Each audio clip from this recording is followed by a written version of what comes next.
নমো নমঃ সুপ্ৰভাতম শ্ৰীমৎ ভগবত গীতামৃত। আজি শ্ৰীমৎ ভগবত গীতাৰ বিশ্বৰূপ দৰ্শন নামৰ একাদশ অধ্যায়ৰ ৩৬ সংখ্যক শ্লোক।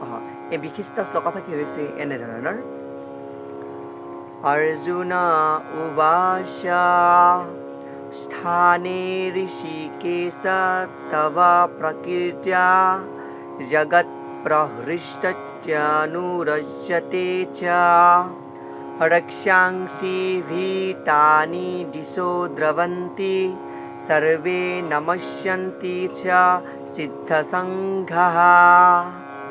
এই বিশিষ্ট শ্লোকফাকিৰ অসমীয়া অৰ্থ হৈছে এনেধৰণৰ: অৰ্জুনে ক'লে, হে ঋষিকেশ, সমগ্ৰ জগতখন আপোনাৰ মহিমা কীৰ্তি শুনি আনন্দিত হয় আৰু সকলোৱে আপোনাৰ অনুৰক্ত হৈ পৰে। ৰাক্ষসবিলাকেও ভয় খাই নানা দিশে পলাবলৈ লয় আৰু সিদ্ধসকলৰ সকলোৱে নমস্কাৰ কৰিবলৈ লয়।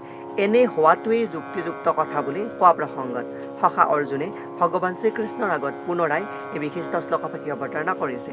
শ্লোকফাকিৰ প্ৰসংগাৰ্থত ভাষ্যকাৰে উল্লেখ কৰিছে যে কুৰুক্ষেত্ৰ যুদ্ধৰ পৰিণতিৰ কি হ'ব সেই বিষয়ে কুৰুক্ষেত্ৰৰ বিষয়ে কৃষ্ণই ইতিমধ্যে অৰ্জুনৰ আগত অৱতাৰিত কৰিছে আৰু জ্ঞানৰ উদয় কৰাই পৰম পুৰুষ পৰমেশ্বৰে ডাঙৰ ডাঙৰ ভক্তসকলৰ আগত সখাৰূপে তেওঁৰ কৃষ্ণৰ যি স্বৰূপ, যি মংগলিক কাৰ্য, সেই কাৰ্যসমূহ ইতিমধ্যে উপস্থাপন কৰিছে।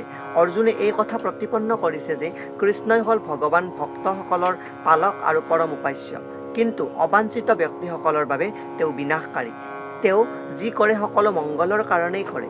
অৰ্জুনে বুজিব পাৰিছে যে কুৰুক্ষেত্ৰ যুদ্ধৰ মহাসমৰ সময়ত সেই মহাযুদ্ধত দেৱতা, সিদ্ধ আৰু মহাত্মাসকলৰ উচ্চতৰ গ্ৰহসমূহ আহি সমবেত হৈছিল আৰু কুৰুক্ষেত্ৰ যুদ্ধৰ যি কাৰ্য, সেই কাৰ্য নিৰীক্ষণ কৰিছিল, কাৰণ তাত আছিল উপস্থিত কৃষ্ণ আৰু ভগৱানৰ ওচৰে পাজৰে সমস্ত সিদ্ধ পুৰুষসকল, মহাত্মা গ্ৰহ নক্ষত্ৰসকল ব্যতি থকা স্বাভাৱিক।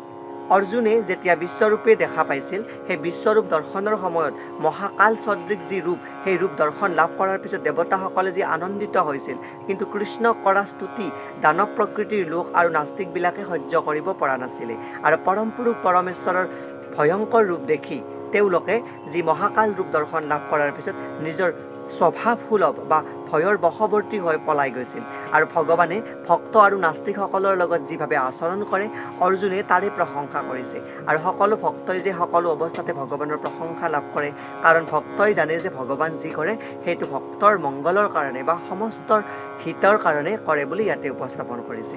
এয়াই উক্ত বিশিষ্ট শ্লোকফাকিৰ সৰল গুণাৰ্থ। ধন্যবাদ।